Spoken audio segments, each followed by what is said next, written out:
Why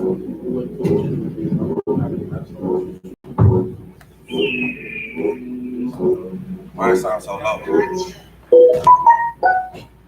I ain't showing no print. I'm in the city. I'm about to take city. Let's just say it again. So, I'm out of work. Thinking like I don't do my thing. It was time to step away. Coming up, I'm feeling perfect. All things gonna see my identity.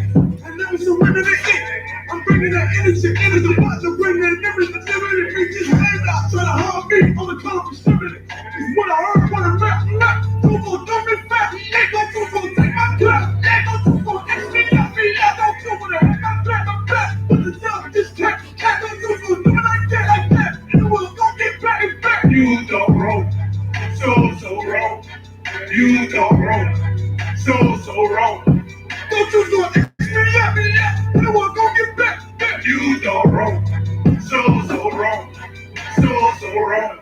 Eyes up to the cloud, looking for a better day. Head full of stress, need another place for my head to lay. They wanted roach. I'm about to give it to them. Came up on the boss bitch. She get fly and sit in the living room. So ain't no time to crap. Time to get it out of this bitch. This was part of the plot. I was just spinning the back. Cut from another club. And a whole other vesture. Yeah, I'm all thick. Check the color and texture. Did it talk your wrist quick? Look how raw you got. They know that I'm getting quick. I deserve all of it.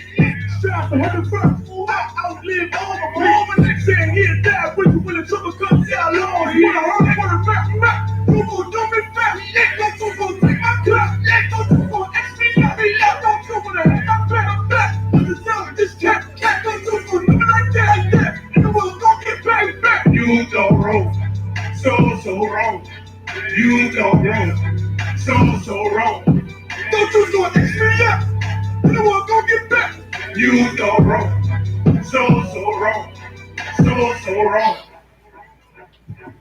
Shalom, Israel, with Israelite School of Universal and Practical Knowledge. Started out of 1 West, 125th Street, Baltimore, New York, under Commanding General YAHANNA. Today is the Sunday Houston Scripture Breakdown class. We do what your pastors don't do, especially now that they done shut down the whole church. Now this is the only place you can come and get fed. You know what I'm saying? The Lord is doing this so you won't have an excuse. You don't have an excuse not to know the truth now. You can't say it's because you got to go to work, because now you don't have to go to work. Right. You can't say it's because you don't have time, because now you got all the time in the world. You can't say you ain't got no money, because they about to give you money. Every excuse you made, you just can't say you ain't got food, because they about to approve everybody for food stamps. You can't make no excuse. So now what's going to be your excuse when you stand before your king and say, you know, I didn't know, I didn't hear about this. Yes, you did. I shut down the earth so you can hear about it. You just found something else to do. You was TikToking, making videos, dancing and all that kind of stuff, instead of learning about what's really going on in the earth. So anybody got any questions? Type them in, we going to get to them. Understand? That's where we at with it. There's a lot of stuff going on in the earth, man, and this is not the time to be weak. Right. This is not the time to be afraid. This is not the time to run and go and hide. This is the time to show your quality and to stand up against what's going on. And for those who are weak, when this is all over with, we will remember you. We will remember you like 9/11. We will remember you like the Alamo. We will remember you. We will never forget how you ran and hid Creflo Dollar. Right. We will never forget how you got the G6 last year, but you used the G6 to go and hide this year. We're not gonna forget that. So anybody got any questions? Type them in. Got any questions in the class? Let's get to it.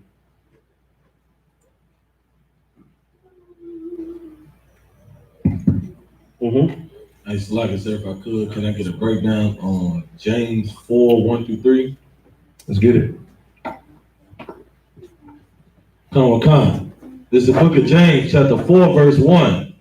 From whence come wars and fightings among you?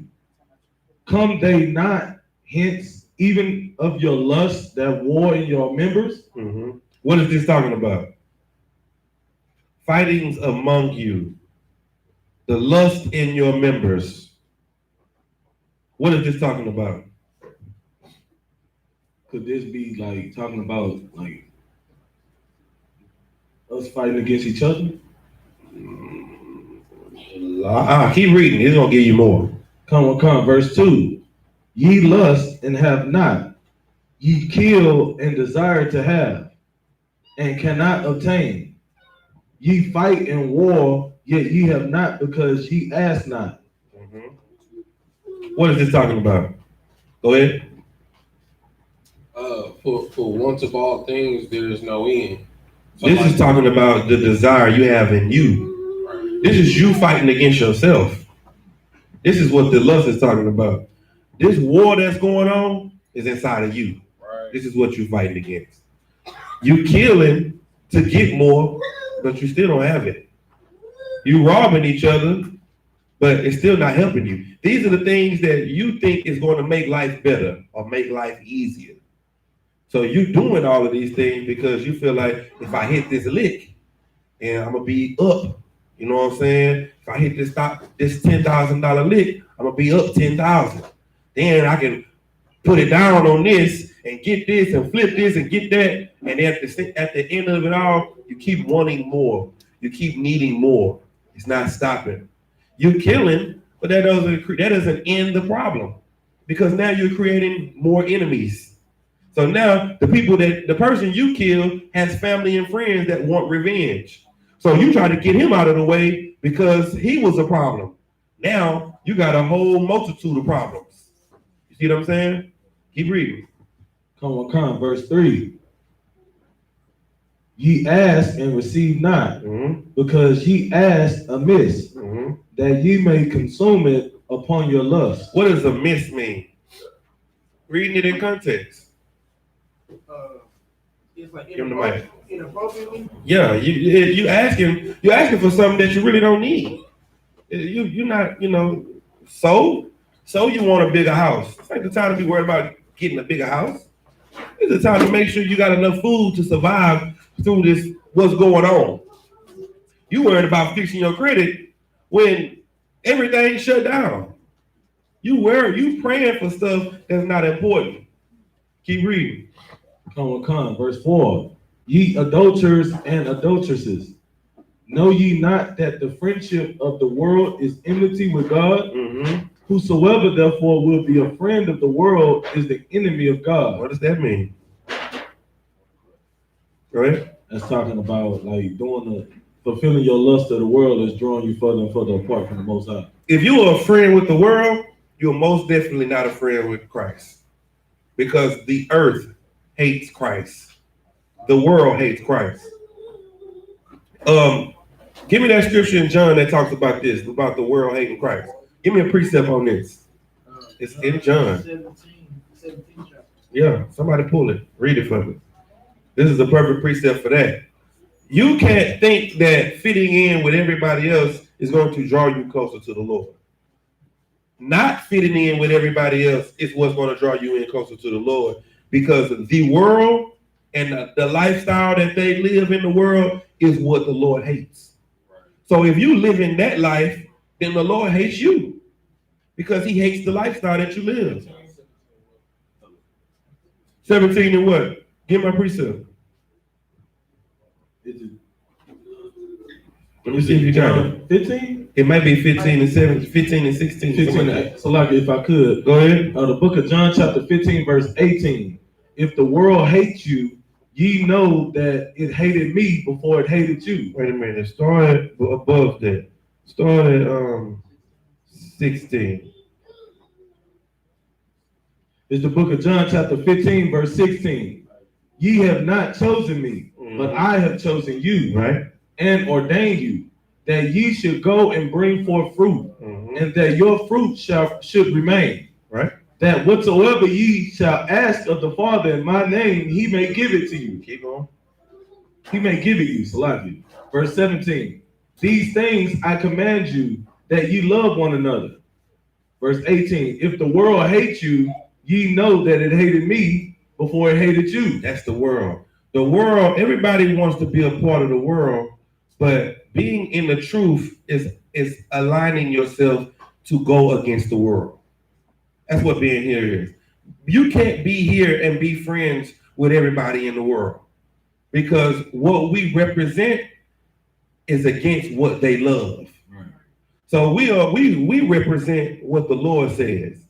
And what you find out is that those people that say they love the Lord really hate the Lord because they hate the things that we say. They hate the things that we do.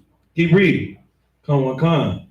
Verse 19. If ye were of the world would love his own. When you was smoking weed and selling drugs and pimping girls and being a whore and stealing and robbing and killing, everybody loved you. You was the man. What's good, man? Yeah, man, you got some of that? Then I heard what y'all did. It's all good. Now you saying, don't do that. And they hate you. You see how backwards this is?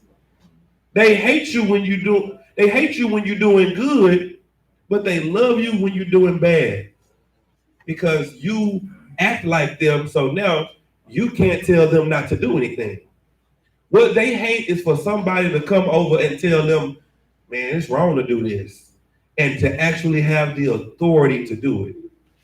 We have the authority to tell people to stop doing drugs because everybody that we tell to stop doing drugs, what do they know about us? Because of that. That we stop doing drugs. Thank you. So now when you say don't do drugs no more, it holds weight because you stopped doing it. So that means I could stop doing it. See what I'm saying? Keep reading, YAHANNA. Come on. But because ye are not of the world, but I have chosen you out of the world, therefore the world hated you. Because you get out of the world and you don't live the life that the world wants you to live, now they hate you. They hate everything about you. They hate what you represent. They hate all the stuff you do. They hate how you dress because they hate. They hate. I'm asking, yeah. Christ. They hate Christ. Right. Keep reading. Come on. Verse 20. Remember the word that I said unto you.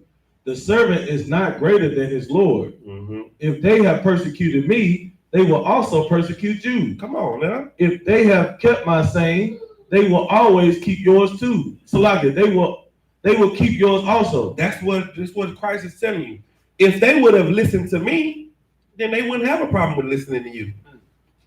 That's why when we go out and teach on the streets, we're not trying to teach everybody. Right. Because everybody's not going to accept this. Right. You know what I'm saying? We are looking for the people who would accept it because they had already accepted. See what I'm saying? Keep reading. Come on. Verse 21. For all these things will they do unto you for my name's sake. Why do they hate you? For all these things will they do unto you for my name's sake. They don't like you for Christ's sake. People hate the UPK because they hate Christ. That's it. We do the work of the Lord and they hate the Lord, so they hate us. Period. Keep reading. Come on. Because they know not him that sent me. Because they don't know the Lord.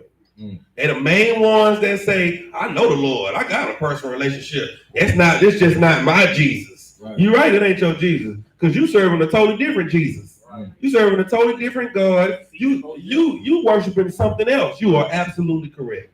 Not your Jesus. Right. We ain't serving the same thing. Keep reading. Verse 22. If I had not come and spoken unto them, they had not had sin. What does that mean? Go ahead. Like if he wouldn't expose them, they wouldn't even they wouldn't know they sin. Right. They wouldn't have known what they were doing was wrong. The Pharisees and the Sadducees didn't know they were hypocrites. They thought they were righteous. They were like your Christians. Christians don't know that they're hypocrites until we tell them. Right. Until we expose the hypocrisy of the things that they say that go against the scriptures. So when we tell them, We asked him, "Are you righteous?" "Oh no, I'm a sinner." "You a sinner?" "Yeah, I'm a sinner." Well, the Lord don't hear the prayers of sinners.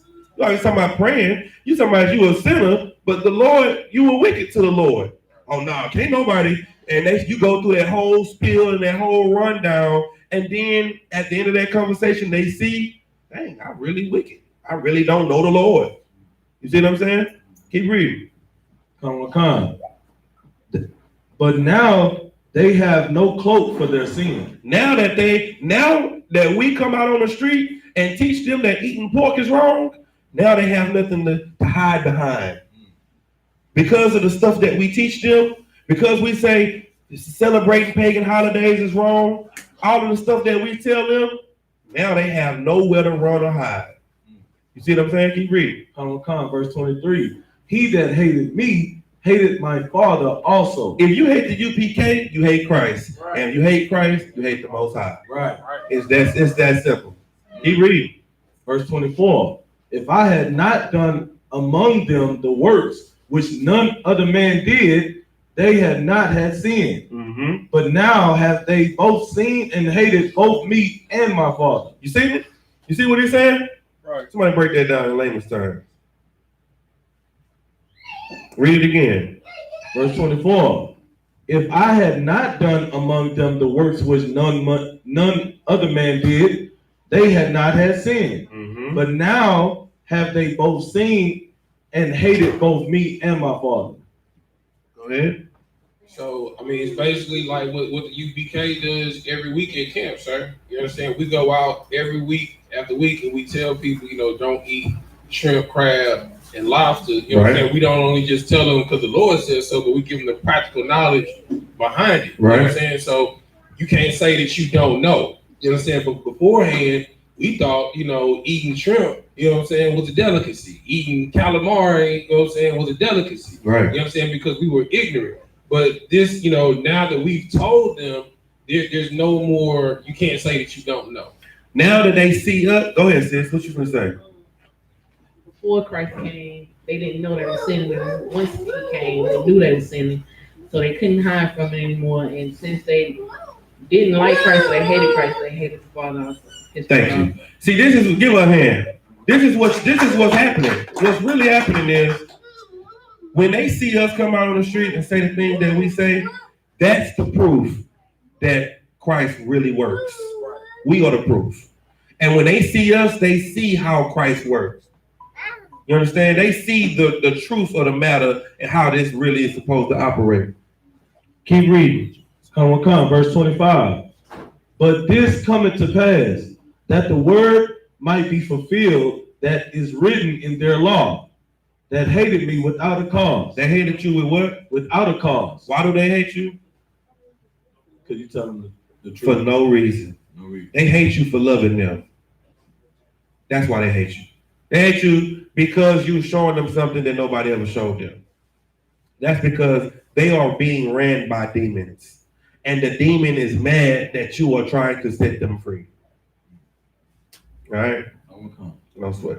Go ahead, Art. So, like, I got a question on this. So, let's say verse 24.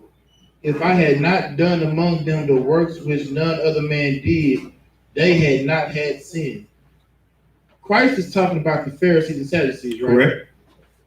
So they were the only ones that had the authority to judge what a sin, who was and who was not a sin, right? Sinner. Above them, there was no one Correct. but the Most High. So could we use, like, and this, I guess, on a deeper matter, when you go into John, the first chapter, I think, the third chapter, when Nicodemus said, I know thou be from the Most High, because no man do the things that you done, except to be of God. Mm-hmm. Meaning, because Christ come and does the things he do, you can tell his authority supersedes yours. So he has the ability to judge you or even to say that you are a sinner. And they hate anybody who can take their authority away. Right. Then we come in the image of Christ, walking upright just as Christ walked, and telling these pastors, that y'all are liars, y'all are sinners, y'all are whoremongers, y'all are adulterers. You know what I'm saying? And they hate us because of that same authority and because of the works that we've been able to change our lives around and then turn the lives around the brothers who come in here. Correct. So what's your question? So I was saying, like, so could I tie that in with Nicodemus? John, yeah, with the Nicodemus. Okay, yeah, you can use Nicodemus, and it's a part in here that cuts at it as well, because it's a part in here with Nicodemus when Christ said, "You don't know spiritual things." Give me John 3 real quick, just to give you a precept to help your point you're trying to build on. Go to John 3 and 10. Because let me give you some backstory on it. So Christ was telling Nicodemus, a ruler of the Jews, to be born again, right? If you were born again, he didn't understand that. Like, I gotta go into my mother's womb again? How can I, as a grown man, be born again? So now he's about to explain to him what he means. Read verse 9 and then 10. This is John chapter 3, verse 9. Nicodemus answered and said unto him, how can these things be? Mm-hmm. Verse 10. Yahushua answered and said unto him, art thou a master of Israel, and knowest not these things? This is the cut right here. You supposed to be the leader. That's why he just read in the scripture we just read about not knowing sin. Because the deep things, the mysteries of the scriptures, they don't understand. So something so simple that as being born again to him was a mystery. Like, wait a minute, what do you mean? That has always been talking about repenting and changing, but he didn't understand that was being born again. So Christ was like, ain't you a master of the law? Don't you know this? They didn't know what adultery really was until Christ came and showed it to them. They thought adultery was a man sleeping with another man's wife. So what did they do? They would look at their brother's wife. Like, oh, she fine. Man, she look good. That's the adultery. They didn't know that until Christ came. Christ said, if you look and lust after a man's wife, you commit adultery. That's the adultery. They didn't know that they were sinning. So they were killing people that were not doing the things that was actually what the law was saying to do. You see what I'm saying? Like the law, another thing that's in the law that people don't use as a judgment is what? What's something in the law that's in the law, but it's never used as a judgment? The Pharisees and the Sadducees, mercy. You see what I'm saying? And that's what Christ showed with that lady that committed adultery. Also, with the law comes mercy. See what I'm saying? She was caught in adultery. What did he tell her? Go and sin no more. That is a judgment as well. Mercy is a judgment. Grace and the opportunity to tell somebody to change is a judgment. The law was not designed to be something to just kill. It was something to help you change. But you can't change dead people. You can't change somebody that's dead. So the point of the law, they didn't understand it. They didn't understand what sin really was, because they used sin as you did this, you die. But it was to the sin that you commit, that's fine. Now I'm going to check you over it, and you're going to change, and you're going to never do it again. That was the real purpose of the law. You don't tell your child, man, look, I want this done, and this done, and if you don't, I'm going to do this, and this. You don't want to do this, and this. That's why you said it. I'm going to take your Xbox, your cell phone, and I'm going to whoop your ass. You don't want to do any of those things. But you want it to be in their mind that it's so bad that they don't want it to happen. We was like, I'm used to whoopings. Sure, I can survive without a cell phone. I've been not having an Xbox. And we were just like, forget it, I'm going to just do it. I'm going to take my whooping, and it is what it is. I'm going to sacrifice my bull. It is what it is. They didn't know the sin that they were committing. That pride that they were committing was more of a sin because it was in their spirit. The law is spiritual. It's not carnal. It's not fleshly. It's a preventative measure so that you won't do something. That's what it's there for. Thou shalt not murder. It doesn't, and simple people be like, well, the Bible say thou shalt not kill. So how do you kill? And this is, thou shalt not murder. Don't kill for no reason. But if somebody runs in your house with your wife and kids, do what you gotta do. I mean, but don't murder somebody for no reason. For you stepped on my shoe. That's stupid. You see what I'm saying? So they didn't understand the law. They didn't understand the letter of it. They didn't understand the letter or the spirit of the law. They just read the law. The law said, kill you if you do this, you had to die. See what I'm saying? So that'll help you. Keep reading. Read 11. John chapter 3, verse 11. Mm-hmm. Verily, verily, I say unto thee, we speak that we do know and testify that we have seen, and ye receive not our witness. Everything we saying, we know it. And we showing you.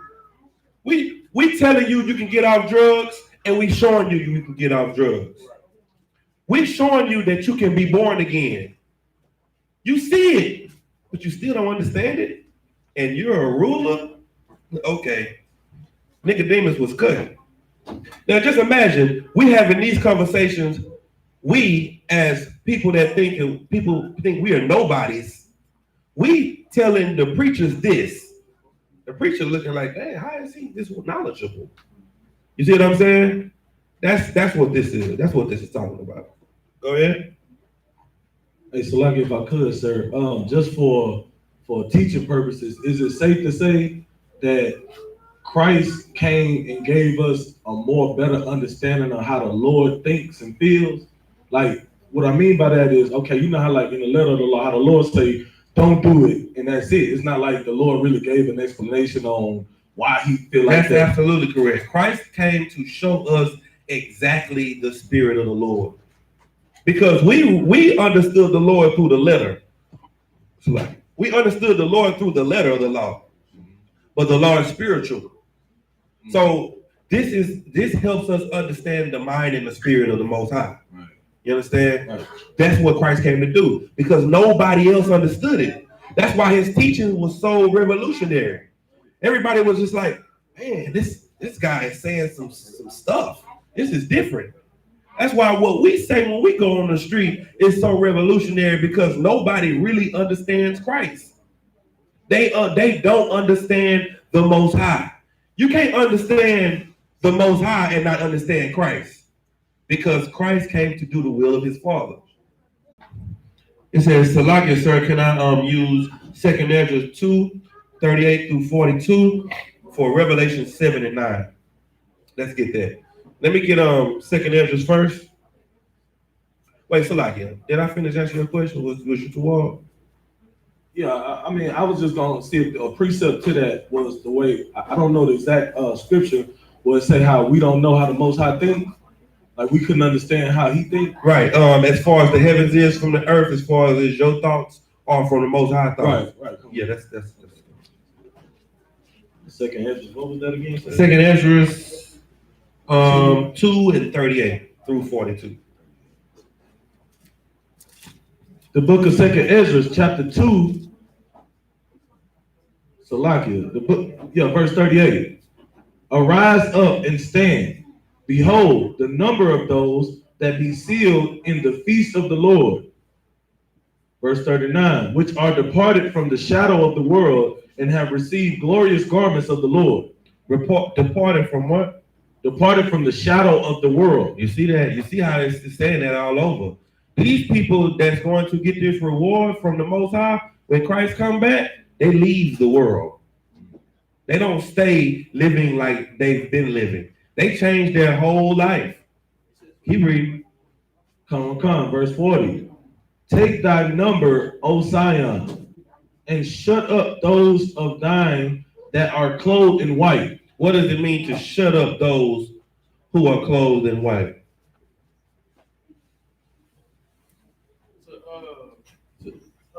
For the righteous people to shut up?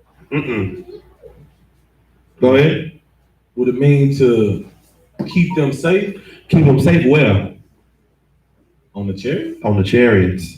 That's it. That's what this is talking about. Yeah. This is one of those go hide in my chambers scriptures. Go ahead. which have fulfilled the law of the Lord. Mm-hmm. Verse 41, the number of thy children whom thou longest for is fulfilled. Right. Beseech the power of the Lord, that thy people which have been called from the beginning may be hallowed. What's the number? What precept goes with this? About what? For the number of them, What is this? What is it? 144,000. That's pretty much, I think that's the scripture that they're asking about in Revelation. What is it? Revelation So let's see, Revelation 7 and 9. And it is. Oh yeah, sir. The book of Revelation, chapter 7, verse 9. Right. After this, I beheld, and lo, a great multitude. Okay, so now you got the 144,000 that just was mentioned before this, right? No, you don't have to, because it's just saying 12,000 of each tribe. Okay. So you got the 144,000. So now, verse 9, what is this talking about? Read. After this, I beheld, and lo, a great multitude, which no man could number. Now, we know this is the 144,000. So we know that the 144,000 is what? The priests, the prophets of the Lord. Right? So the elect. The elect. So this is all men. This is 144,000 men. This is the new ruling class of the kingdom of heaven. The new government. You understand? This is the men that the Lord is going to talk to pass down orders through the world. See what I'm saying? So the Lord going to deal with the 144,000. The 144,000 going to deal with you. Go ahead. So Salaki, sir, this would be similar to the 24 elders to the Most High, like the war council. I will on earth as it is in heaven. That's exactly what it's talking about. So the same way that the structure it is, the same structure it is where the Most High dwells, that's the structure it's going to be on the earth. Go ahead, Uncle. So you had asked, who is this multitude? Who is the multitude? So with that, okay, so we know the 144,000 is the Lord's elect. Hold up, finish reading it and then break it down. Come, sir. After this, the book of Revelation, chapter 7, verse 9. After this I beheld, and lo, a great multitude, which no man could number, of all nations and kindreds and people and tongues, stood before the throne and before the Lamb, clothed with white robes and palms in their hands. Well, who is these people? Because now, y'all Israelites say that only the 144,000 going to heaven. So who is these other people? Because the Christian gonna say these other people are the white and the Chinese and the Arabs and the East Indians, because it says from all tongues, all nations, and all kindred of people. Who is this? Let me hear you. So like if I may, sir. So we know the 144,000 is the Lord's elect, and those all men. Mm-hmm. The great multitude would it be not only the women and the children of Israel, that because obviously they can't be the elect, right? So you got the women and children, and would that also include the men that are not part of the elect as well? Explain. So okay, the elect are the men that will be the ruling class. That will be the authority that's ruling, right? Like, okay, so there's also going to be men on the earth that are Black, Hispanic, and Native, or part of the 12 tribes of Israel that are not necessarily in the ruling portion of the people. But you got to make it clear. Make it clear. Talk to that. Give me Matthew 10 and 40. Matthew 10 and 41. So when it says I don't want to paraphrase. When it says and people, all nations and kindred and all people and tongues stood before the throne, it's just like the day of Pentecost, sir. You understand? So in the day of Pentecost, all of Israel was gathered for Passover. You know what I'm saying? It's right after Passover. And the Holy Spirit came down on the disciples who were Galileans. You understand? They started speaking tongues of all the nations. You understand? And all the nations, and the people that they said that they were Parthians, Medes, Emilites, people from Mesopotamia, people from Judea, Cappadocia, Pontus and Asia, Egypt, Libya, and Rome. So these people are speaking Greek, Chinese, and all of this stuff or whatever, so that all of Israel can understand the exact same thing. So Correct. all these people of different tongues are Israelites that were scattered abroad. So. Correct. These are Israelites that are scattered abroad, but bring home me in. So you got the 12,000 from each tribe, right? You got the 12,000 from each tribe. That's the 144,000. Who is the great multitude? We got women and children, right? But then it said something else about a number that no man can count. So who are these other people? These women and children, it's going to be a lot of women and children, but it's going to be other people in the midst of that. Who is that? Go ahead. Those that were slain in Christ. That's why I'm asking this. That's why I asked for that scripture. Give me Matthew 10 and 41. Come on. Oh, I already know who it is. So. That's what you got, Yeshai? Those are the ones that help preach the gospel. Read the scripture. Get that brother hand. You understand? That's who it is. Read it. The book of Matthew, chapter 10, verse 41. He that receiveth a prophet in the name of a prophet shall receive a prophet's reward. You got people that's gonna be on a chariot that are not gonna know how in the hell they got there. Your cousin Pookie, he gonna get on a chariot with a blunt. He gonna not with a blunt, Salakia, but he gonna be high. Right. You understand? He gonna be just got through smoking. You understand? But he gonna help. He done helped you when the whole family turned their back on you. He didn't. He received the prophet and received the prophet's reward. So now the Lord is going to help him for helping you. Because Christ said, if you help my little ones, then you help me. And men said, when have I helped you? He said, if you saw him and fed him, then you fed me. And people are like, when? When did I feed you, Christ? When did I help you? When you help my brothers. Keep reading. Come on. So, like, if I could though, sir. Go ahead. Because I want to make sure, because I'm, this is for teaching purposes. Yeah. So also, like, that's almost kind of like Isaiah 4:1, right? Where how women have been like whores and doing all manner of wickedness in the world, right? But they want to marry to you because you are a prophet of the Lord, and just by marrying you, they can receive that reward. Is that kind of, would that fall in that? Yes, it's kind of, the same. Like, okay, marriage is different, but I see what you're saying. Right. So you marrying a woman, you taking away her reproach. Right. It's like LeBron James marrying Superhead. You know what I'm saying? If LeBron James marries Superhead, she's going to get LeBron James. Perfect example, Sierra and Russell Wilson. Perfect example. Sierra was thought Sierra, but when she got with Russell, then it was like she got some dignity behind her name. People started to respect her because he made her a woman. Beyonce and Jay-Z, you know what I'm saying? Like, I mean, I wouldn't use them. I'll just use Russell and Sierra. You know what I'm saying? Because, go ahead. Like all the damn Kardashians. Right. I wouldn't use them either because they heathens. Right. You know what I'm saying? I just use Sierra and Russell because they Israelites.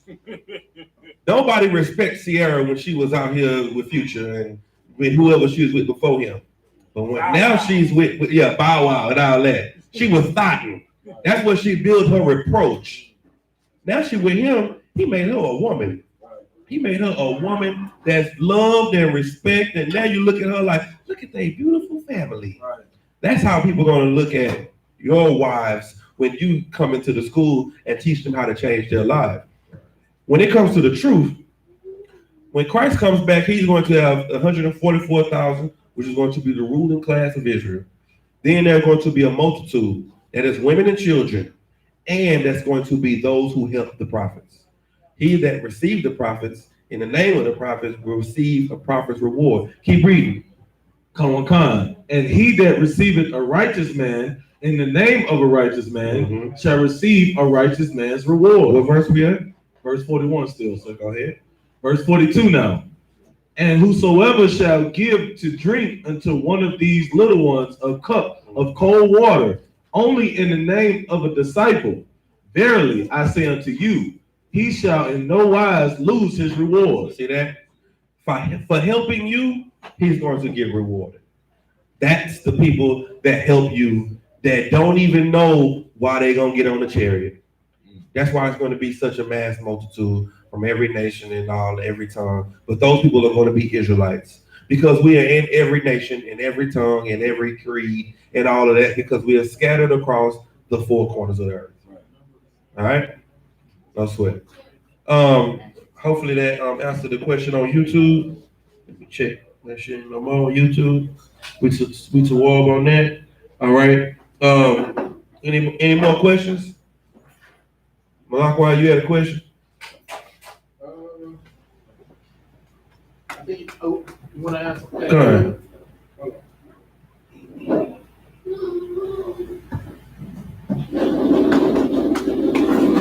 Salakia, it was on Isaiah 13 verses 9 through 11. We'll go to read. Go ahead. Behold, the day of the Lord cometh cruel, both with wrath and fierce anger, to lay the land desolate, and he shall destroy the sinners thereof out of it. Right. For the stars of heaven and the constellations thereof shall not give their light. The sun shall be darkened, and his going forth, and the moon shall not cause her light to shine. And I will punish the world for their evil, and the wicked for their iniquity, and I will cause the arrogancy of the proud to cease, and will lay low the haughtiness of the terrible. My question is, like, can we say like that's what's going on right now with the coronavirus? What explain? Okay, so the day of the Lord coming cruel, both with wrath and fierce anger. So we know these plagues are coming from the Most High as a punishment. Right. And so it's indicative that we know that he's angry. Correct. He's not going to punish because he's happy. Mm-hmm. And it's saying to lay the land desolate, and he will destroy the sinners thereof out of it.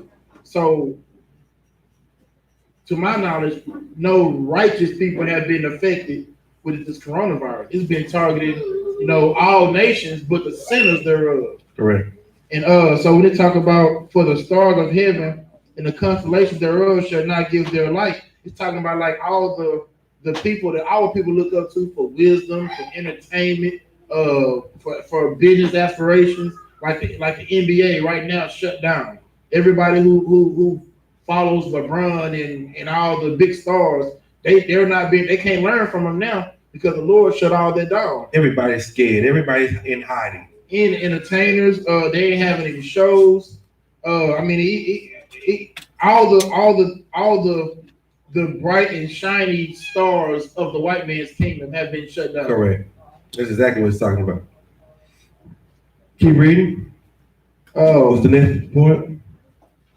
The sun shall be darkened, and his going forth, and the moon shall not cause her light to shine. Mm-hmm. And I will punish the world for their evil, and the wicked for their iniquity, and I will cause the arrogancy of the proud to cease, and will lay low the haughtiness of the terrible. So it's saying that the stars in the heaven, the constellation thereof, should not give their light. You just said it. The NBA and all of the rich and the wealthy of our people, of the world, of the earth, is going to be destroyed. It's going to be humbled. So in verse 11, when it said, I will lay low the haughtiness of the terrible, what is that talking about?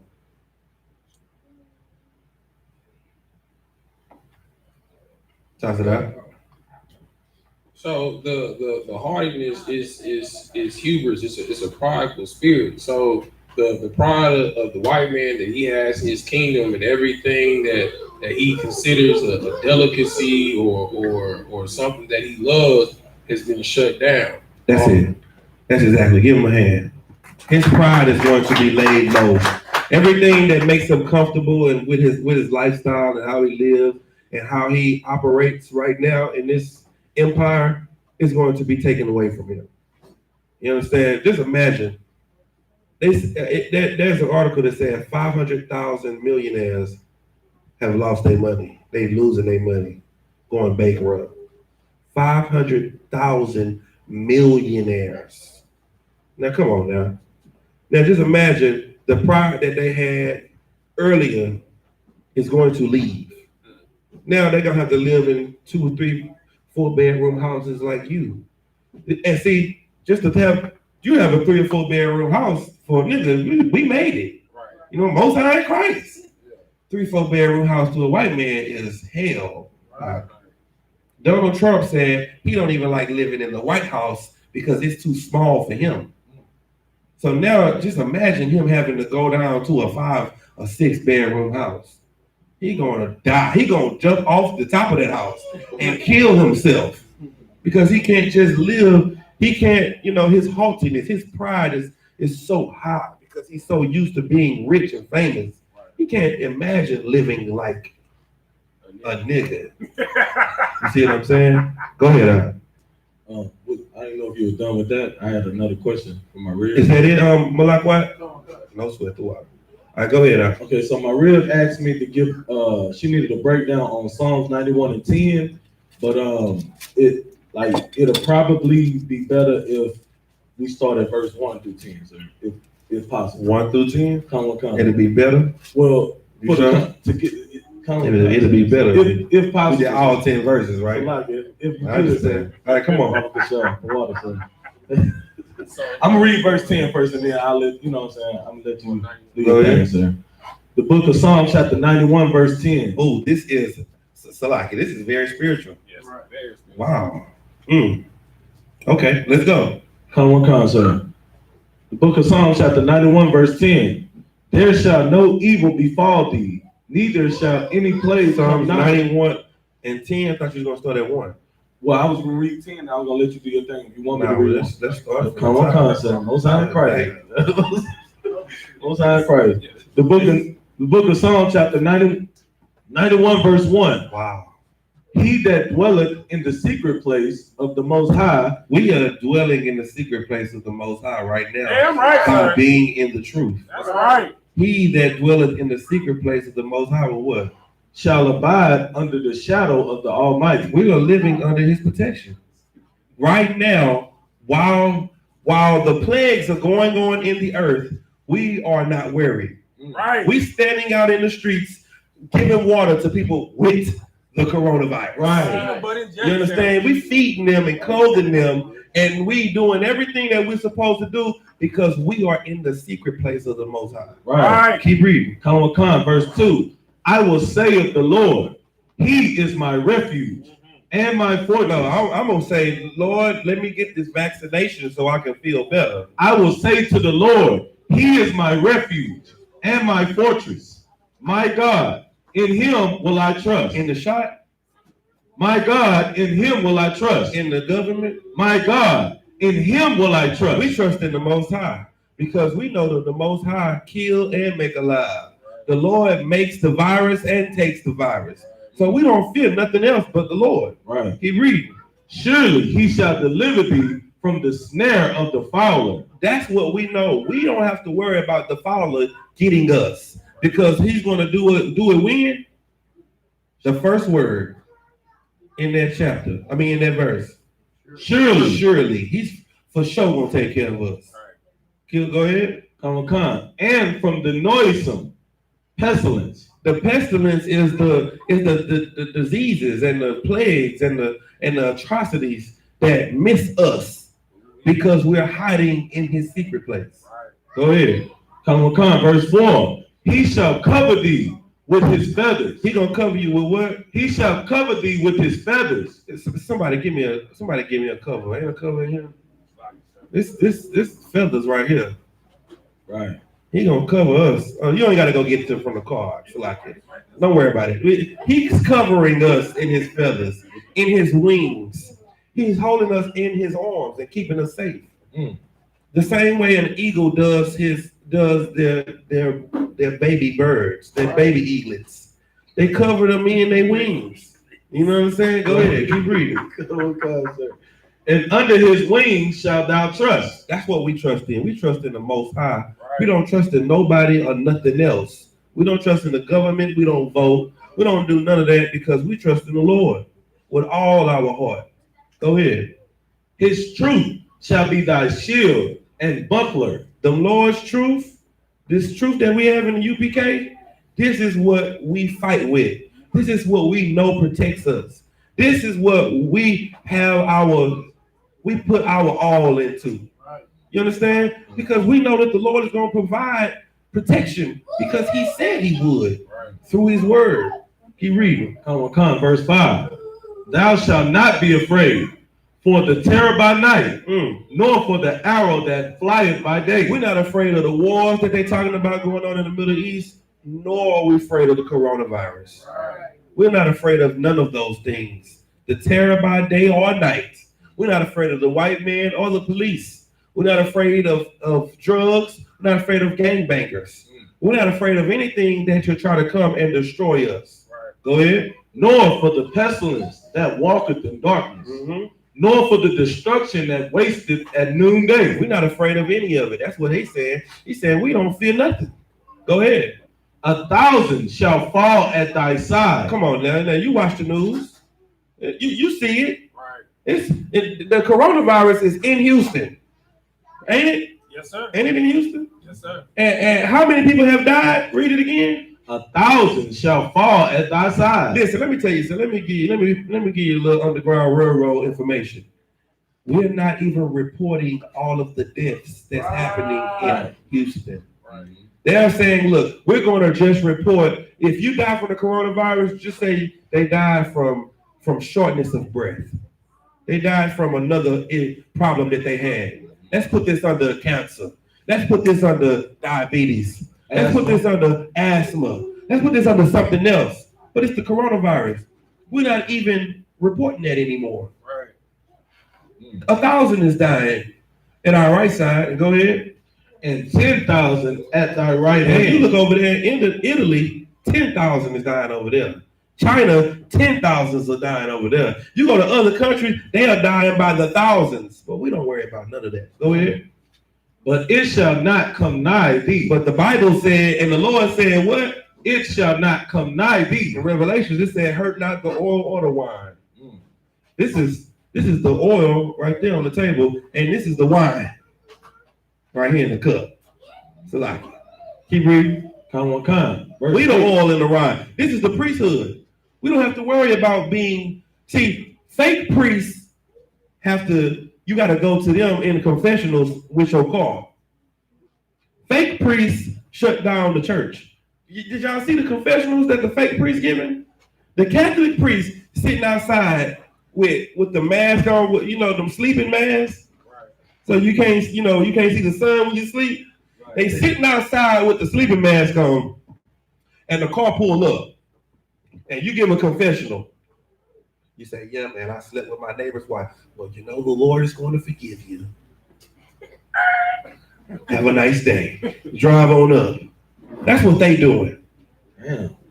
Like drive-through. Drive-through. You get your drive-through blessings now. Drive-through confessionals. Amen. Pastor Pride. You understand? Keep reading. Come. Verse 8. Only with thine eyes shalt thou behold and see the... Wait. Go back to 7. Finish that. But at the end of 7, it said, but it shall not come nigh thee. Come nigh thee. That's important. We got to read that again. Come. From the top, sir? From the top. Verse 7, from the top. 1,000 shall fall at thy side. You see that happen all over the earth. Go ahead. And 10,000 at thy right hand. But it shall not come nigh thee. Come on now. We live in that right now. We live in this right now. Everybody is dying around us, but it's not coming near us. Go ahead. Verse 8. Only with thine eyes shalt thou behold and see the reward of the wicked. We seeing how this is happening to the wicked with our eyes. We turn on the news and see that die. This is their reward. Right. The wages of sin is death. The punishment, the reward, is the death that you get. Only with our eyes will we experience this. We're not experiencing it ourselves. We're not going through it. The wicked is the people that's smoking the weed, the people that's doing all the things that they shouldn't be doing. They see this. We don't. I mean, they feel it. We just see it. Keep reading. Verse 9. Because thou hast made the Lord, which is my refuge, even the Most High, thy habitation. Because we live with the Lord. We live our life according to what the Lord wants us to do. We keep his commandments. That's why we don't have to worry about it coming near us. Because we made the Lord our habitation. Right. Go ahead. There shall no evil befall thee. Come on now. This is the perfect script. This is the coronavirus cutter. This is the UPK. This is the safe haven for the coronavirus scripture right here. You understand? We ain't got to worry about evil befalling us. Go ahead. Neither shall any plague. Neither shall what? Any plague. Some plague. Any plague. The coronavirus. Any plague. The swine flu. Any plague. Any plague. Come nigh thy dwelling. Come on now. That's the Bible. Yeah. Is that it? Is that all you need? Most High in Christ. Most High in Christ. Anybody got any more questions? Go ahead. Salaki, if I may, sir. I wanted a breakdown on Wisdom of Solomon, chapter 10, like 1 through 6. Let's get it. The Wisdom of Solomon, chapter 10, verse 1. She preserved the firstborn father of the world that was created alone and brought him out of his fall and gave him power to rule all things. But when the unrighteous went away from her in his anger, he perished also in the fury wherewith he murdered his brother. For whose cause the earth being drowned with the flood, wisdom again preserved it, and directed the course of the righteous in a piece of wood of small value. Moreover, the nations in their wickedness, in their wicked conspiracy being confounded, she found out the righteous and preserved him blameless unto God, and kept him strong against his tender compassion toward his son. When the ungodly perished, she delivered the righteous man, who fled from the fire which fell down upon the 5 cities. Okay. Keep going. No, that's it? Is that what you asked for? Come on, son. Okay, let's start at the top. I think I got it. You want a breakdown on it? All right, let's go. Verse 1. She preserved the firstborn father of the world that was created alone and brought him out of his fall. Who is this talking about?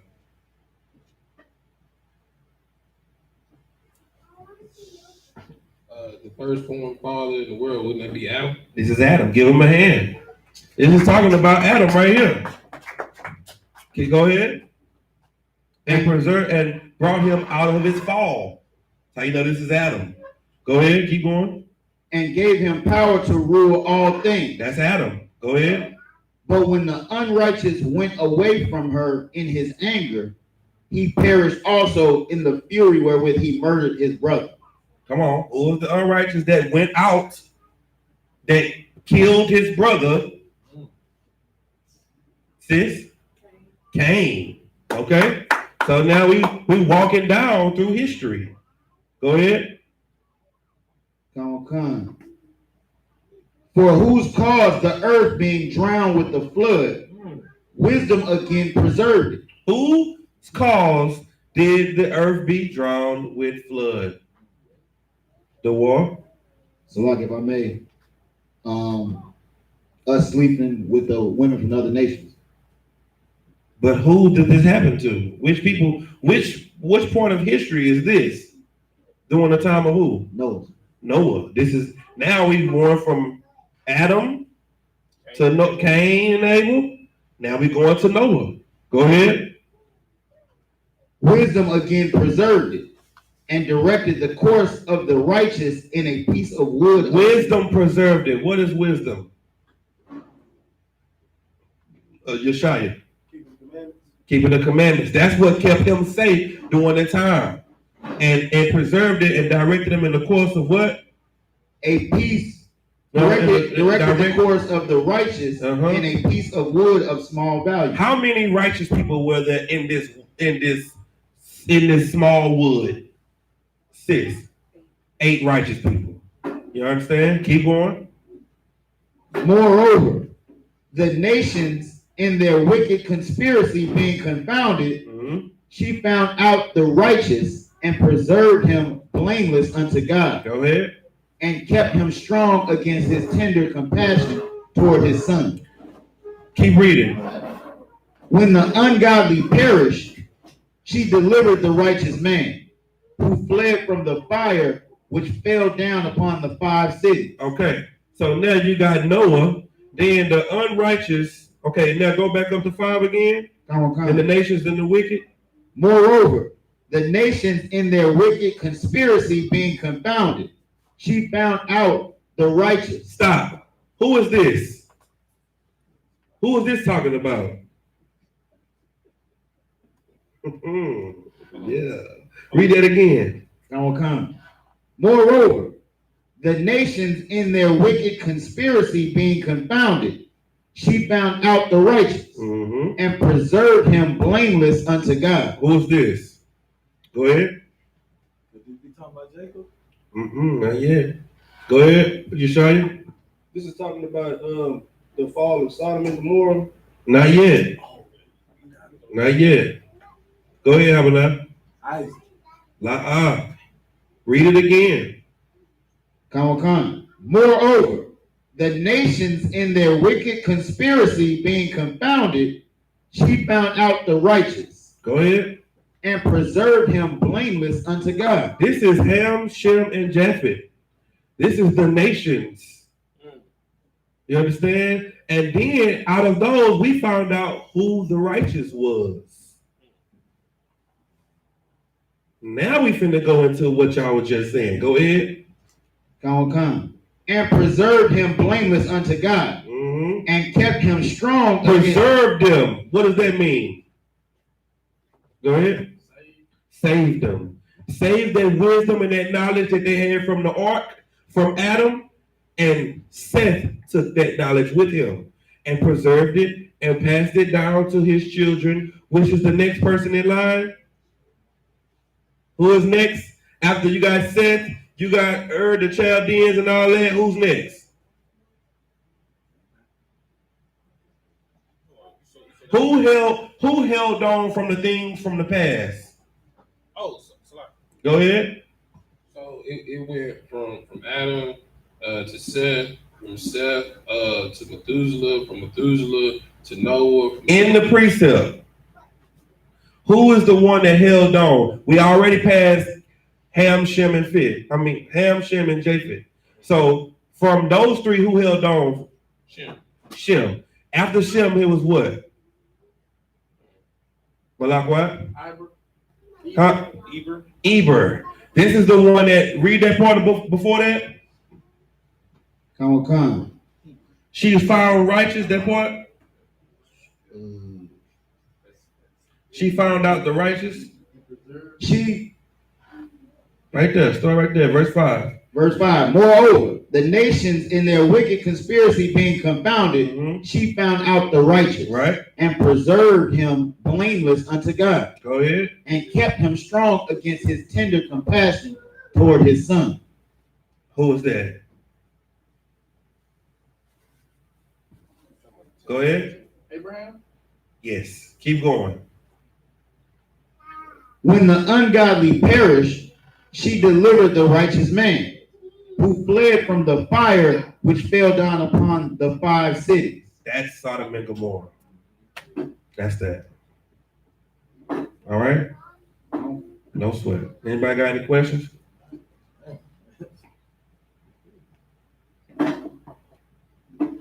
All right, let's go to what's that, Samuel? Oh yeah.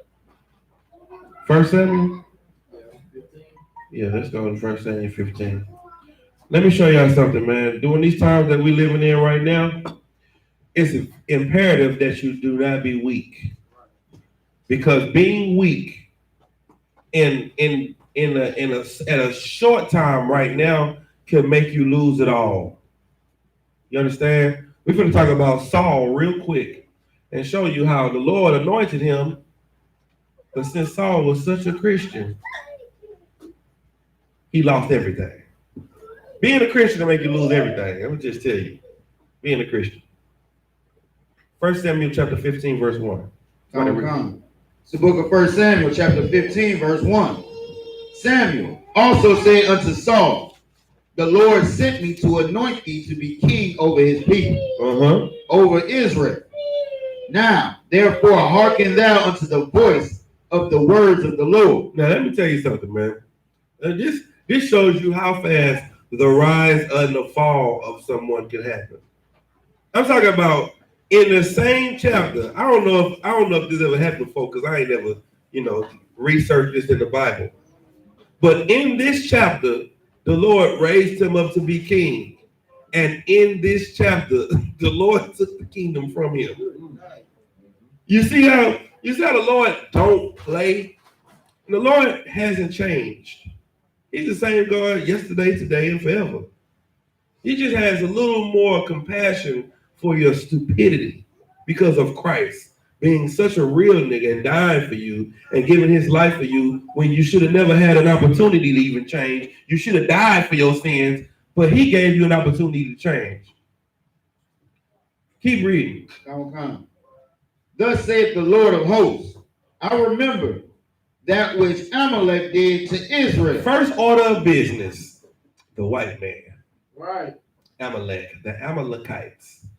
The Lord said, all right, I'm gonna make you king. All right, first business. I remember what the Amalekites did to Israel. Go ahead. How he laid wait for him in the way when he came up from Egypt. Now go and smite Amalek. What did he say? Now go and smite Amalek. Pray for him. Smite Amalek. Have mercy on him. Smite Amalek. The Lord is telling Saul, go and kill the white man. Keep reading. And utterly destroy all that they had. Destroy some of the stuff? All that they had. This is the same God that's here from yesterday, today, and forever. Go ahead. And spare them not, but slay both man and woman, infant and suckling, ox and sheep, camel and ass. Kill everything. Everything and everybody. That's what the Lord said. Read verse 8. Go ahead, Malakwa. We got two questions. All right. Just read this real quick. Go ahead. Verse 8. Verse 8. And he took Agag, the king of the Amalekites, alive. He killed everything except for some of the good sheep and the good goats, and he took the king alive. Go ahead. And utterly destroyed all the people with the edge of the sword. So he killed he killed the people, but he didn't kill the king, and he didn't kill some of the sheep. Go ahead. But Saul and the people spared Agag and the best of the sheep, and of the oxen, and of the fatlings, and the lambs, and all that was good, and would not utterly destroy them. You see that? He chose to tweak the orders. That's what Christians do. Christians tweak the orders. God says, do all the commandments. He don't care if I eat a little pork. He don't care if if I'm a little gay. He don't care if I'm, if I smoke a little weed. It's just, God don't care because none of us are perfect. That's what they saying. That's what Saul said. Saul said, look, I killed everybody. I just got the king and a couple of sheep. It's all good. Like, what, he ain't gonna trip over that. Read verse 19. Verse 19. Wherefore, then didst thou not obey the voice of the Lord, but didst fly upon the spoil, and didst evil in the sight of the Lord. Samuel was like, why you didn't obey the voice of the Lord? This is what Christians are going to say on Judgment Day. Read verse 20. And Saul said unto Samuel, yea, I have obeyed the voice of the Lord. I did obey the voice of the Lord. I did do what he said to do. Go ahead. And have gone the way which the Lord sent me, and have brought Agag the king of Amalek, and have utterly destroyed the Amalekites. Let me tell you, this is a Christian for you right here. The order was kill everything. He said, I did obey you. I just brought back Agag. Nigga, did he tell you to kill Agag? Right. How did you obey him when you didn't do what he said to do? Right. That's a Christian. In these times you're living in right now, you cannot be a Christian. You cannot be a hypocrite. You cannot halfway follow orders. You have to fully follow orders, because if you don't, what happened to Saul will happen to you. The Lord put his spirit on Saul in this chapter, and the Lord took his spirit from Saul in this chapter. The Lord ain't playing with you, man. You can't do what you want to do, how you want to do it. This is the Lord's show. His will be done, not yours. Read verse 22. Verse 22. And Samuel said, hath the Lord as great delight in burnt offerings? He was like, look, I got some of the sheep, so we can make a sacrifice to the Lord. We can make an offering. But he said, does the Lord have great delight in your burnt offerings? Keep reading. And sacrifices, as in obeying the voice of the Lord? You think the Lord gives a damn about your sacrifice, about your salakia? As in being obedient? What did he say? Read. Behold, to obey is better than sacrifice. To obey is better than to say, I'm sorry. The Lord wants your obedience more than he wants your, I'm sorry. He don't want your I'm sorry. He wants your con out of one con. That's what he wants. He wants you to follow the orders that he gave. This is the time for you not to be weak. This is the time to show your quality, because the earth is showing their quality. They're showing how weak and scared and afraid they are. You show how outstanding you are. This is the time for you to show how you are gold, because gold is tried in what? The war? Salaki, if I may, sir, fire. Through fire and adversity. When you're going through stuff, this is when you can see what you are made of. We see what the Christians are made of. We see what the Muslims are made of. We see what the government is made of. They're not made of nothing, because they folding and they weak and they running during the time of a calamity, when they should be standing strong and they should be praising the Lord. Praise and worship should be jumping right now. Faith should be, this is prime time for faith. Right. But they show that they have no faith. So when this is over, and when the church doors open again, and they love the Lord again, we know they really don't love the Lord. We know that the UPK is the only ones that love the Lord. Right. That's what we're going to know. Keep reading. Okay. To obey is better than sacrifice, and to hearken than the fat of rams. Go ahead. For rebellion is as the sin of witchcraft. That's what Christians are doing in the church. Witchcraft. Rebellion. That's witchcraft. That's what that is. When you go against what the Lord say to do, you worshiping another God. You are a sorcerer. Go ahead. And stubbornness is as iniquity and idolatry. You see that? It's the same thing as iniquity and idolatry. It's sin and worshiping another God, because now you're worshiping your mind, your thoughts, your perception over what the Lord says to do. You are making yourself a God over the Most High. Read. Because thou hast rejected the word of the Lord, he hath also rejected thee from being king. The same chapter that the Lord raised him up to be king, the Lord took it from him. Remember that. Don't think the Lord is a Christian. He's just going to forgive you all the time. Because there will come a time when he say, depart from me, you worker of iniquity. All right, Malak, let me get the question. Salakia, sir. Someone had a question in about Jude 1 and 6. They wanted a breakdown of who the angels were.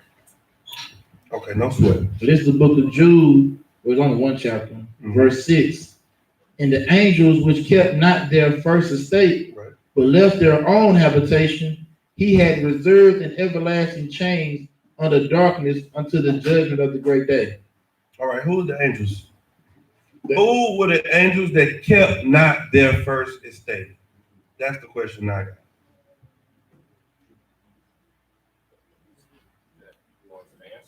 Yes.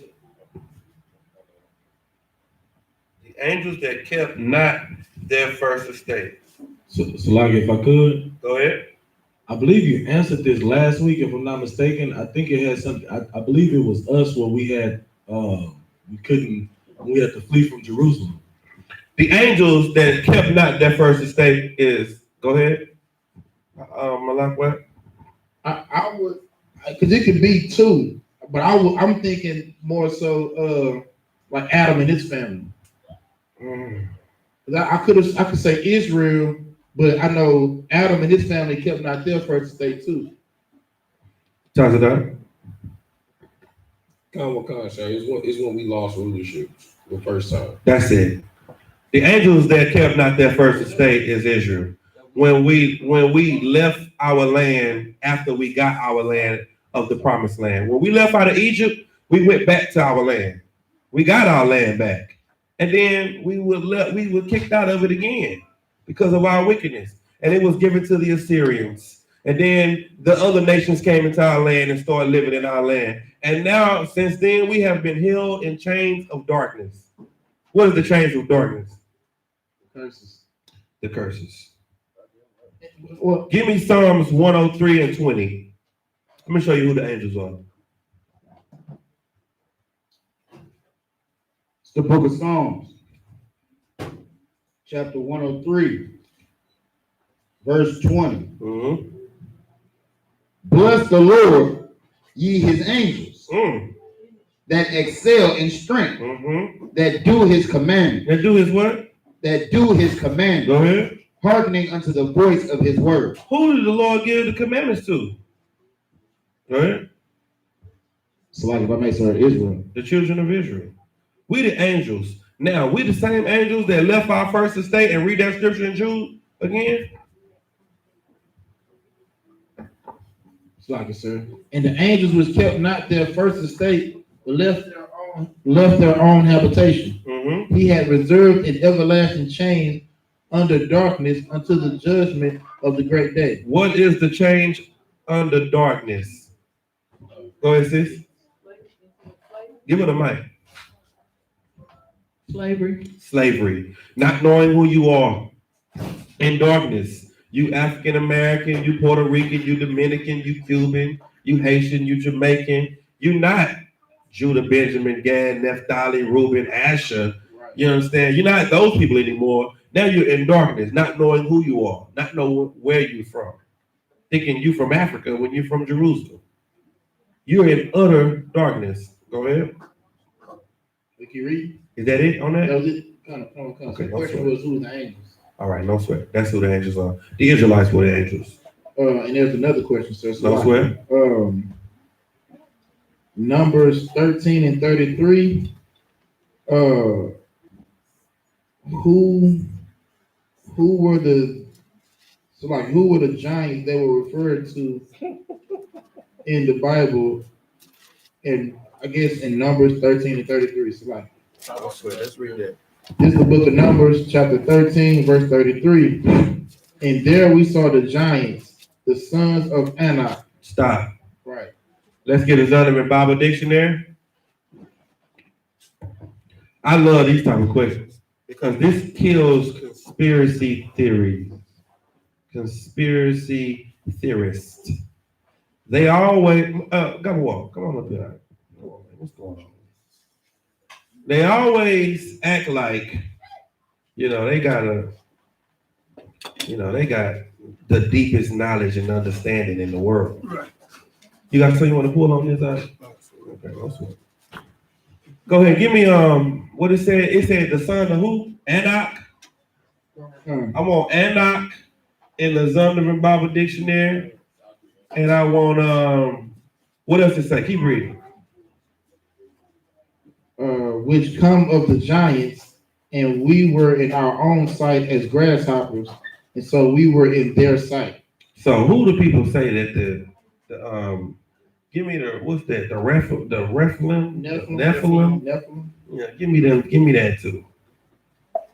They think, okay, they for the people who read the book of Enoch, they think the giants are literal offspring of the angels. That's why we're going to show you who they really are. I had a precept. Oh, let's do it. It's in the book of Baruch, chapter 3, verse 26. Mm-hmm. There were the giants famous from the beginning, that were of so great stature and so expert in war. Mm-hmm. Those were the giants. The giants were the people that were popular for fighting. Right. The people that were popular for being great warriors. Right. You know what I'm saying? They were not people, you know, they got these videos of, they got 25 feet giants that's hidden under the ground. You know what I'm saying? They got holes in the ground with heads as big as this room. Like, these were the giants. That's not the giants. If you got the Enoch, give me that. Read that. You got Nephilim? Okay, no sweat. So this is a knock in the Zondervan Compact Bible Dictionary, which literally means long-necked, descendant of Arba in Joshua 15:13, and an ancestor of the Anakim. The Anakim, also called sons, children of Anak. Right, that's what I need, sons of Anak. Is that what you're reading, or you just reading Anak? Okay, keep reading, go ahead. Come.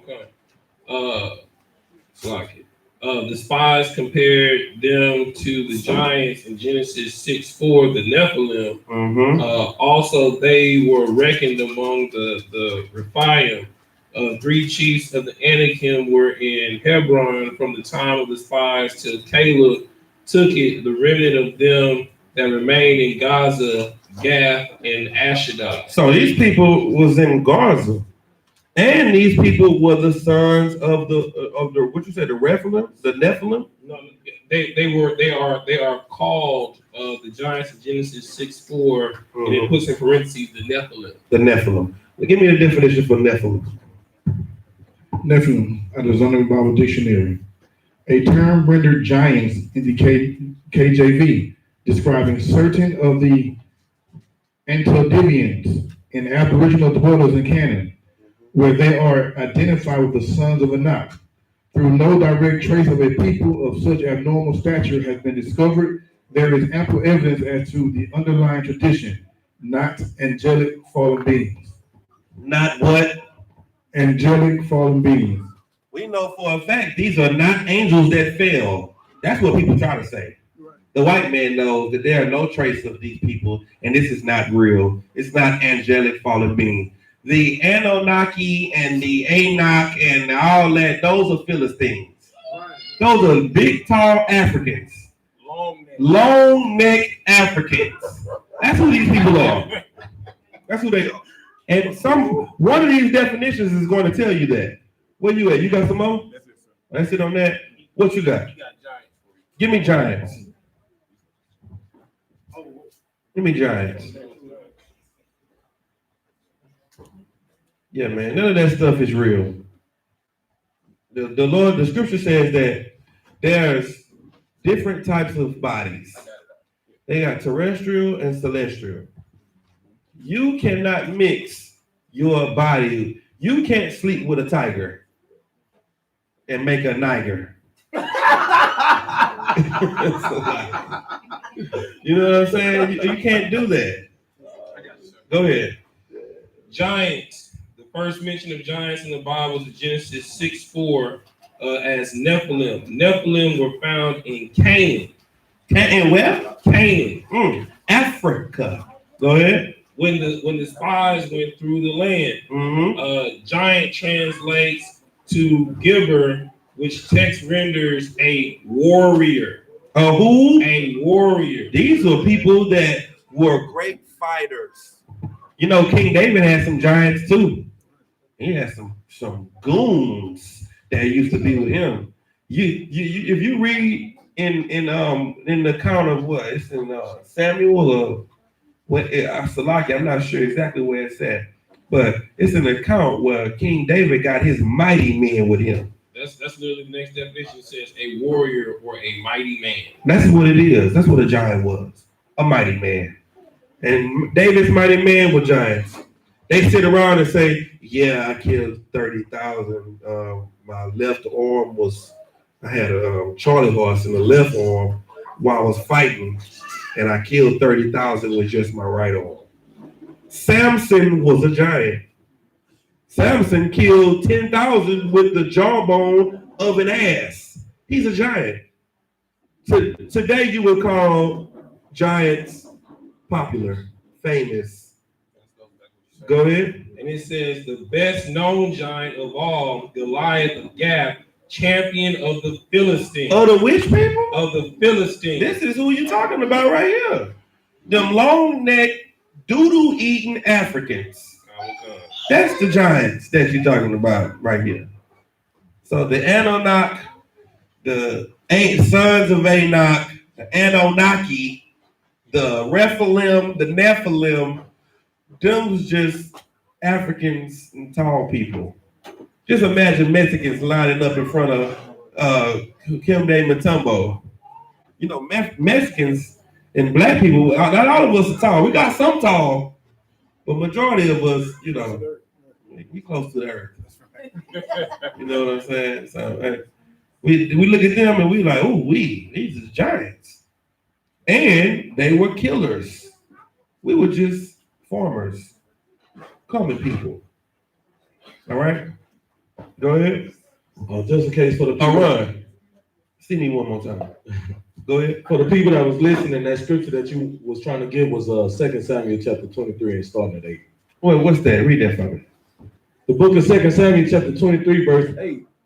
These be the names. 23 verse 8? Come. 23. All right, go ahead. These be the names of the mighty men whom David had. Mm-hmm. The Tachmonite that sat in the seat, chief among the captains. The same was Adino and Esnite.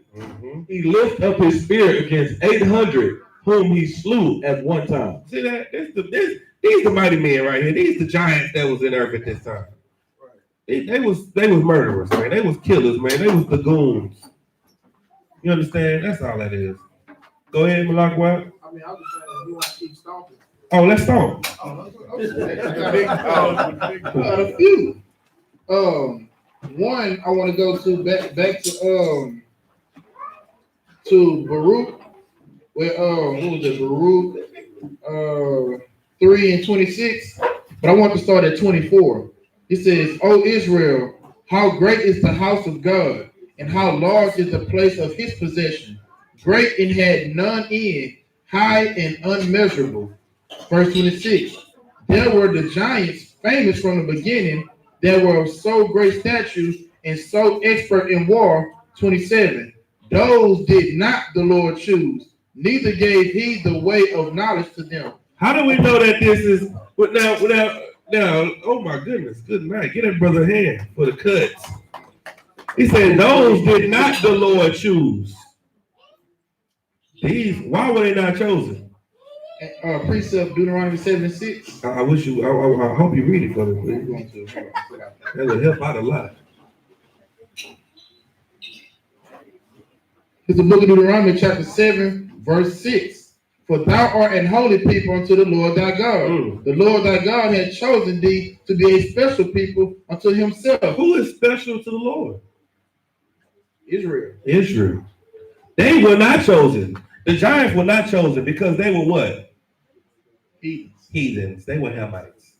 They were not chosen. Go ahead. So like that. Above all people that are upon the face of the earth. Verse 7. The Lord did not set his love upon you, nor choose you, because ye were more in number than any people. He didn't choose you because you was giants. He didn't choose you because you had so much money and so many people on your side. Go ahead. For ye were the fewest of all people. You were the youngest. You were the smallest group. And that's why he loves you, because of your heart, because of your spirit. You understand? I got one last one, Bible Shah. Please, go ahead. This is First Maccabees chapter 3, verse 1. Then his son Judas, called Maccabees, rose up in his stead, and all his brethren helped him, and so did all they that held with his father. And they fought with cheerfulness the battle of Israel. So he gave his people great honor and put on a breastplate as a giant. Good night. Get that brother a hand. Go ahead. Good point, brother. If I can, Captain Cesaro is a giant. You know what I'm saying? How he defeated the whole country's community, you know what I'm saying? He's a renowned warrior known amongst, he can't go nowhere without people recognizing him. Right. You know what I'm saying? That's what a giant is. That's right. Anywhere you go. We went to a Mexican restaurant, somebody stopped us at the door and said, hey, I know you. Little people, little short Mexicans, speaking Piquito in English, recognize the giant that walked in the building. Go ahead. If I could, sir. The problem with people and the people believing in all this giant thing is because, for one, they believe in the book of Enoch. But what you got to understand is the book of Enoch was written by a white man, and who the white man followed? They followed Greek mythology. You know what I'm saying? So they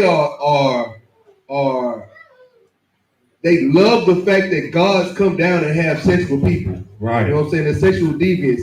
So you can see that mirrored in this so-called book of Enoch, and that's why you get all these concepts, and now you got confusion in brothers with itchy ears, and so to speak. You know what I'm saying? Right. They got itchy ears, so they fall victim to foolish doctrine. You understand what I'm saying? So this is just something that I was one who I sent the question to Malakwa because I was dealing with some people who watching the Facebook right now, and they needed some understanding on who the giants were and the angels were, and they getting all mixed up. No, you know what I'm saying? Based off that's that why we're here, man. We're here to put everything in perspective. Right. Go ahead. Another reason why they love that confusion is because they like sleeping with heathens. Right. Because if angels will come down here and sleep with women, then they give you an excuse to go get white women. Oh yeah, you get all the excuses. All they need is in the gray area. Christians live in the gray area. Right. Go ahead. The water cap. And when what's your part brought out so heavy, it all comes from the white man. Right. All of it does. You won't find, and honest truth, this is the blessing and the curse of YouTube. You know what I'm saying? Like YouTube brought the truth out, but at the same time, any nut that had a Gmail account is uploading Enoch. You know what I'm saying? So like, Yeah, I'm right. All right, is any more questions online? More questions in the room? Anybody? All right, so let me get back to the topic of not being weak and not being fearful. First, now I want to talk about Moses. Now, Moses was a real nigga. Moses was solid. But in the midst of all of his realness, he got angry with the people and got emotional. And he did something that caused him not to be able to go into the kingdom. Moses did all types of miracles. The Lord chose Moses to bring the children of Israel out of the land of Egypt. Right. And he made him do all types of miracles. He brought plagues on the earth. You know what I'm saying? He put his hand in the shirt. It turned one color, put his hand back, it turned back. He had Salakia. He had a snake fight with his staff.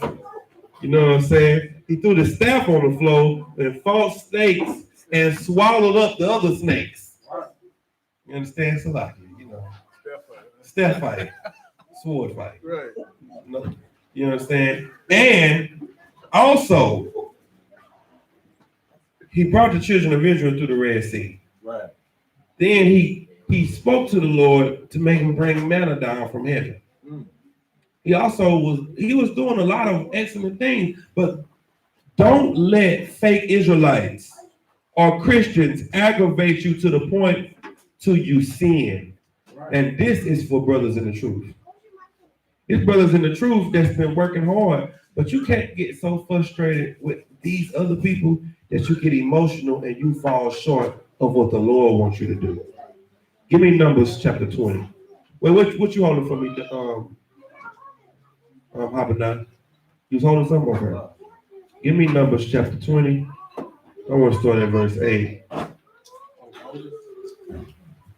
Yeah. Oh, wait. Let me look him up. I think that's what I need. Go ahead and read that. I'll let you know. Come on, book of Numbers, chapter 20, verse 8. Yeah. Take the rod and gather thou the assembly together. This is what the Lord told Moses. Go ahead.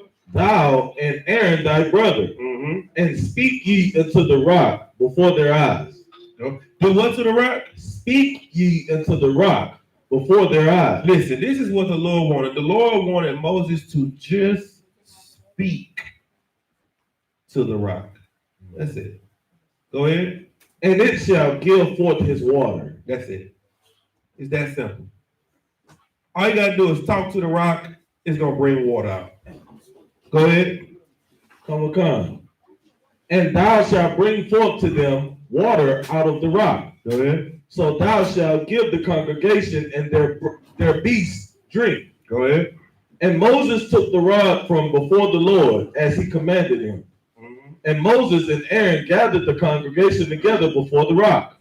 And he said unto them, Hear now, ye rebels. He said what? Hear now, ye rebels. What is Moses' spirit right now in this scripture? Go ahead. You can tell he's upset. He mad. He pissed off, man. You're like, here, y'all thirsty? Damn. What did he say after that? Must we fetch you water out of this rock? Must who? Must we fetch you water out of this rock? Who is we? Is it him and is it the Most High? Who is we? Him and Aaron. Him and Aaron. Don't get so mad at fake Israelites and Christians that you start to think that you're doing the work of Isupk, Right. the work of Gabawar, Right. the work of yourself. Don't do that. Go ahead. Come. Verse 11. And Moses lifted up his hand, and with his rod he smote the rock twice. He did what? He smote the rock twice. Go ahead. And the water came out abundantly. And the congregation drank. And He then smoked the rock twice when the Lord told him to do what? speak. Speak to the rock. He took it upon himself to do his own will. This lines up with blasphemy. You know, the scripture says that blasphemy is one of the sins that won't be forgiven. You are speaking evil of the work of the Lord if you say you did it. That's why the UPK, we say what? Most High in Christ. Most High and Christ. We don't do nothing. Everything that's done on this earth, we give the credit to the Most High in Christ. We don't give it to ourselves. Moses gave the credit to him and Aaron. Malak, what? What you're saying is so heavy because that's the whole battle with the Pharisees and Sadducees in the New Testament. Because Christ is saying he's doing these things in the name of God. And they like, that's blasphemy. Right. You know what I'm saying? That's exactly right. You cannot do things in your name. You have to do it in the name of the Most High and Christ. Moses did this in him and Aaron's name. Right. And because of that, one thing, not two, one. The Lord is the same today, yesterday, and forever. That's what makes Christ's death so heavy. Because now you have somebody that the Lord will listen to vouch for you. Go ahead, Shapai. And wouldn't that also fit with the COVID-19 and all these people talking about, the white man created COVID-19 in a laboratory? Everybody giving the saying? white man the credit for what the Lord is doing. That is Right. blasphemy. Right. The Lord won't all. Why is he bringing this plague? So he can get what? The glory behind it. The Lord wants the glory behind the COVID-19. The Lord wants you to fear him, not the white man. You're giving all his praise and his glory to the white man. That's blasphemy. Every time you say this is a white man religion, this is a white man-made sickness, you're giving the glory to the white man. Let's see how the Lord felt about that. Read verse 12. Come. The book of Numbers, chapter 20, verse 12. And the Lord spake unto Moses and Aaron, because ye believe me not, to sanctify me in the eyes of the children of Israel. To sanctify who? To sanctify me in the eyes of the children of Israel. Therefore, ye shall not bring this congregation into the land which I have given them. Let me tell you something. Don't be in the truth all this time, doing the work and sacrificing, and have the Lord say, you can't go in because you ain't giving me the praise. Don't wait until right now while you see the world fall into hell to become weak. Don't get prideful right now. Stay in the right spirit. Stay humble, man. Keep your mind all right. You understand? Because we in trying times right now, and everybody in the earth is afraid. The only people that's not afraid is us in the UPK. Because we know what's happening. We know what's going on. Do not fall weak to the demon that makes you feel like, oh man, this is martial law. They trying to make us have they trying to give us the chip. It gotta be don't fall in none of that.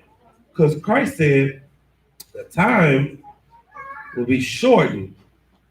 Because if it wasn't, then no flesh will be saved. You think Christ don't see the plot that they're trying to make up? You think the Most High don't see the plot that they're trying to set up? The Lord can just shorten the times when it comes to his elect. The Lord can say, all right, Christ, go ahead. Gas up the pacer. Go ahead and go get my children because they're trying to kill them all. Some of us may have to go to jail because there may be some brothers in jail that the Lord want to get.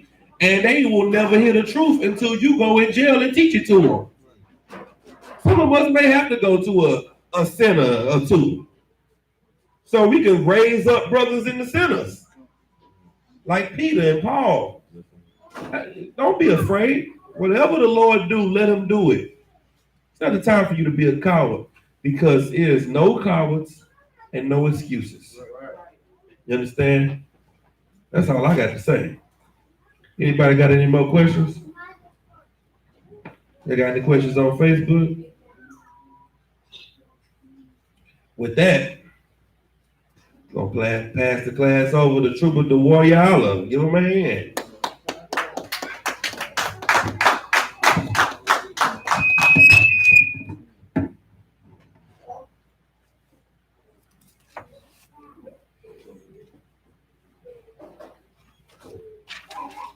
We are the I.S.U.P.K, started at 1 West, 125th Street, Harlem, New York. Rule for new brother and sister. When a new brother and sister comes to the school, they are off limits for 6 months. They have to be saluted only. They are here to share themselves in the world. If they need transportation, the teacher will arrange it. After 6 months, if a brother or sister has an interest in a particular person, he or she must get permission from their head to speak to a brother or sister. There is another 6 months in which the brother and sister will court each other. After this 6-month period, the brother and sister will get permission from their head to marry. Tithe, which is a commandment from the book of Numbers, chapter 18, verse 21, and the book of Malachi, chapter 3, verses 8 through 10, means tenth in the Hebrew. Ma'asharah, 10% of every penny of any increase the Lord gives you. Give to Treasury Department or teacher. Priest fund, free will offering for priests, not mandatory, whatsoever amount you would like. Upcoming holy convocations, the Passover, postponed until further notice. From the book of Exodus, chapter 12, verses 1 through 51. The book of Leviticus, chapter 23, verses 4 through 5. The book of 1 Corinthians, chapter 5, verses 7 and 8. And the book of 2 Chronicles, chapter 30, verse 17. If anyone wants to be a trooper in the school, start wearing all black. Boots, shirt, pant, headband, scarf. And these are the security announcements. With that, Amajim.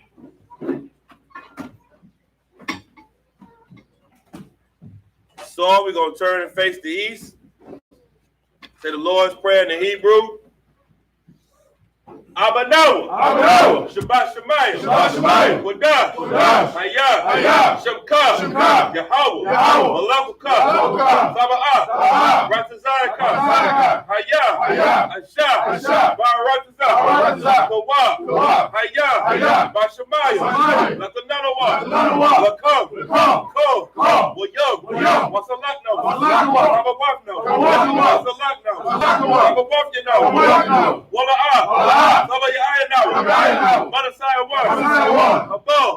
Ayashai Mayan. Ra. Kaya. Lakam. Amalakwa.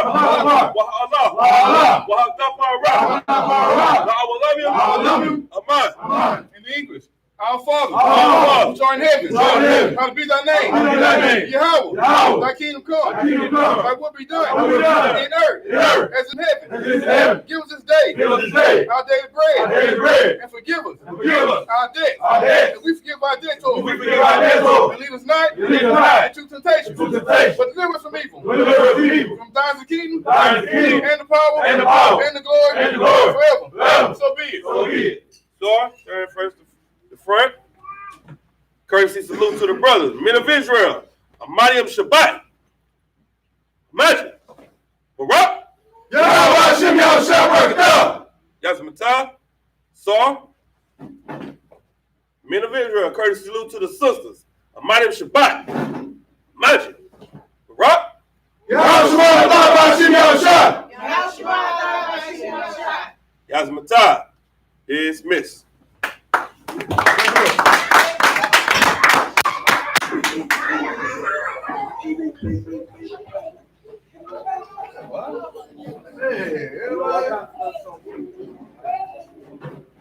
Oh, yeah. Why the pastor so mad? Now, fuck that shit though. What's up, baby? Yeah, hold on. He ain't no. Clear.